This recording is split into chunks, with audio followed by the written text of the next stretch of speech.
హల్లెలూయా. ఈ దిన వాక్యము యోమ్ దెబిరీం 5వ తారీఖు 4వ నెల 2025వ సంవత్సరం. మన దేవుడు ఇస్తున్న చక్కటి మాట ఆదికాండము 21వ అధ్యాయము 4వ వచనం.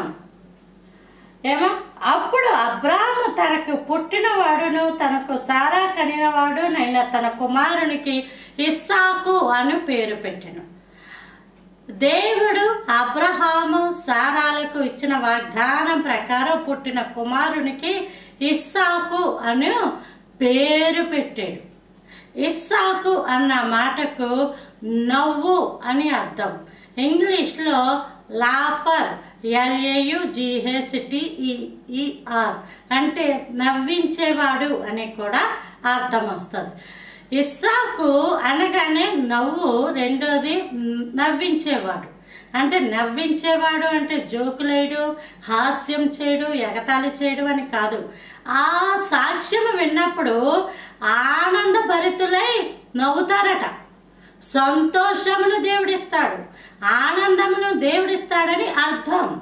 ఇప్పుడు అబ్రహాము సారా వాళ్ళని చూసినప్పుడు అమ్మయ్య, దేవుడు వారి జీవితాల్లో ఇచ్చిన వాగ్దానాన్ని నెరవేర్చి చక్కటి కుమారుణ్ణి అనుగ్రహించాడు అనే ఆనందం, సంతోషము వారి ముఖాల్లో, అంటే ఈ యొక్క శుభవార్త ఎవరైతే వింటున్నారో వారి ముఖాల్లో కూడా నవ్వును కలిగించే వ్యక్తి. అంటే ఒక వాగ్దానము నెరవేర్పు అయినప్పుడు వారి ముఖాలు సంతోషంగా ఉంటాయి, వారి ముఖాలు ఆనందంగా ఉంటాయి.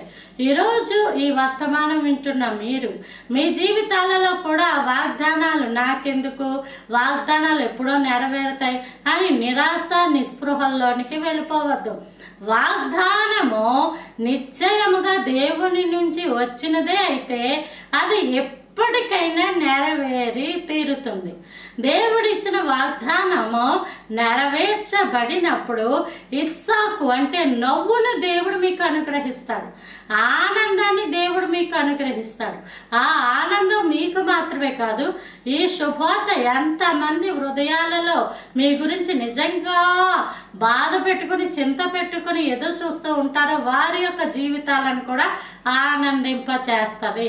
అంటే వాగ్దానము నెరవేర్పు అయినప్పుడు నవ్వు వస్తుంది. అందుకే కీర్తనాకారుడు మనము సియోనుకు తిరిగి వచ్చినప్పుడు కల కనిన వారి వలె ఉంటిమి, మన నోటి నిండా నవ్వు ఉండెను అని వ్రాశాడు.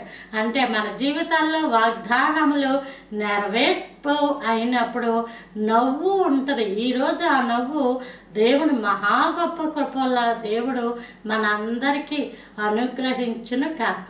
Praise the Lord. ఆమేన్.